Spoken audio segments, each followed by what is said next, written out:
In this video, you'll learn how to build a subscription app using Claude Code. This guide will take you through the essential steps to create a project, set environment variables, write a minimal script, and run your application effectively. Begin by creating a new project folder, open your command line interface, and type new camdar Claude subapp. This command will create a directory named Claude subapp. Next, navigate into this directory by entering cd Claude subapp. Once inside, initialize a new node.js project by executing init-y. This command automatically generates a package.json file with default settings. After initializing your project, you need to install the essential packages. Type npm install at /Claude Code Superbase Stripe.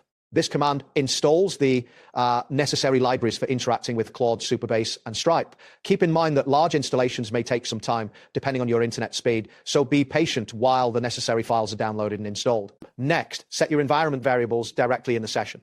Enter the following commands: $m superbaz _URL =https:// your project.superbaz.superbaz _key your _superbaz _key your $n anthropic _API _key your _Claude _key and $n stri _secret _key your _stripe _secret. By doing this, you avoid the need for a deni file, simplifying your setup.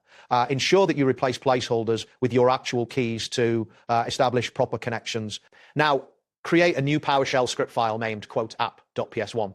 You can do this by entering new item and man noun. Open this file in a text editor and paste the provided PowerShell-based SaaS script. This script connects to Superbase and Claude, checks user subscriptions, and allows interaction with Claude. Ensure that you carefully paste the entire script without any alterations to maintain functionality. Within the script, the function check subscription verifies the user subscription status by sending a request to Superbase. The second function, ask Claude, sends a question to Claude and retrieves the response. Finally, the script sets an example user ID and checks if they have an active subscription before asking a question.